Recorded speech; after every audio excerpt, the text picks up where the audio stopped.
Alors, sur la situation le cas-ci, en Guinée-Bissau. Le cas-ci, en tout cas les informations qu'on a pu recouper à travers nos amis journalistes, on nous a fait savoir que ce n'était pas une tentative de coup d'État, mais tout serait parti de l'arrestation de deux commis de l'État, oui, deux ministres du gouvernement. Voilà, notamment le ministre Suleiman qui est le conseiller, enfin qui est ministre des Finances, qui aurait effectué un retrait de 10 millions de dollars des caisses de l'État.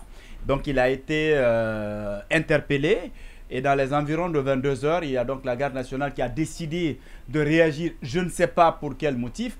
Qu'est-ce qui les a amenés, ou en tout cas pourquoi ils ont pensé que c'était injuste. Ils sont donc venus attaquer et ils les ont exfiltrés justement de leur lieu de garde à vue.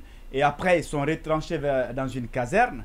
La garde présidentielle a répliqué, il y a eu des échanges de tirs. Et après, une négociation aussi, en tout cas des tentatives de rapprochement ou de négociation ont été engagées. Et au finish, les personnes qui ont été exfiltrées auraient accepté de se rendre. Ça a désamorcé un peu la chose. Et derrière, il y a eu des arrestations. Quoi que l'on dise, ce qu'il faut craindre, c'est qu'à chaque fois qu'on parle de tentative de coup d'État ou qu'on parle de mutinerie, derrière, il y a aussi malheureusement des militaires qui vont payer des frais. Il y aura des règlements de compte. Oui. Les personnes sur lesquelles il y a des soupçons vont être mis aux arrêts. En tout cas, des supposés menaces ou menaçants vont être mises de côté, et c'est ce qui est un peu grave. Après chaque mutinerie ou chaque attaque de ce genre, il y a aussi des règlements de compte qu'il faut déplorer. Ambalo n'était pas au pays, mais il faut préciser en tout cas que ce n'était pas jusque-là une tentative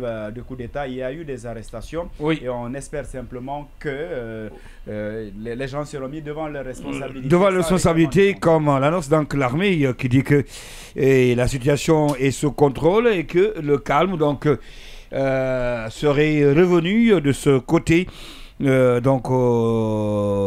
la Guinée-Bissau, cet autre pays, un petit pays de l'Afrique de l'Ouest. Oui, Yacine parlait. Alors, c'est quand même compliqué ce qui se passe. Vous savez, la difficulté quand il y a des crises en Guinée-Bissau, c'est que c'est un pays qui est habitué au coup d'État. Ouais. Ambalo même a une série de coups d'État depuis des décennies maintenant. Soit des coups d'État, soit des règlements de compte au sommet de l'État, parce que c'est le cas de Nino Vieira par exemple, c'était pas un coup d'État, mais on a vu la brutalité avec laquelle il a été tué, assassiné. Il a été assassiné. Ouais. Et là, les militaires n'avaient pas pris le pouvoir, ils s'étaient retournés dans les casernes et le président de l'Assemblée, enfin l'ordre constitutionnel avait été respecté. C'est pourquoi d'ailleurs à l'époque, la Guinée-Bissau n'avait pas été sanctionnée outre mesure.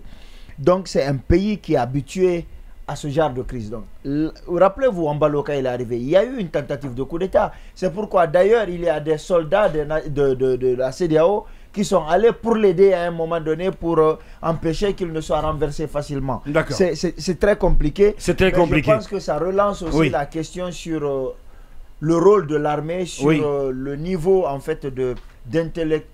D'accord. On va donner une minute à Alpha Mamadou avant qu'on parte avec l'invité qui est déjà en ligne.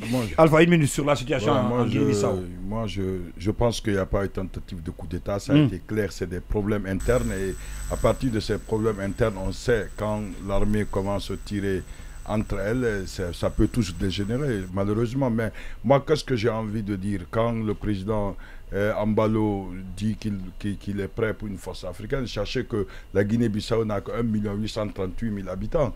Donc, 1 838 000 habitants. Donc, dans la pratique, c'est un petit pays. Peut-être que M. Ambalo est en train de tirer le drap vers lui pour pouvoir rester au pouvoir. Mais pourquoi on peut faire ça pendant qu'il est absent du pays? Non, moi, je sais pas. Moi, je crains toujours parce que lui, il a été victime d'une première tentative de coup d'État. Ça n'a pas marché. Non, c'est ce que je dis. Mais en fait, on peut toujours avoir des garanties et sur ces questions-là, espérons que la Guinée-Bissau retrouve la quiétude afin que le régime normal. Vous savez que généralement, d'ailleurs, les coups d'État n'arrivent pas à réussir, ça ne réussit que dans les pays francophones. Les coups d'État ne réussissent que dans les pays francophones, oui.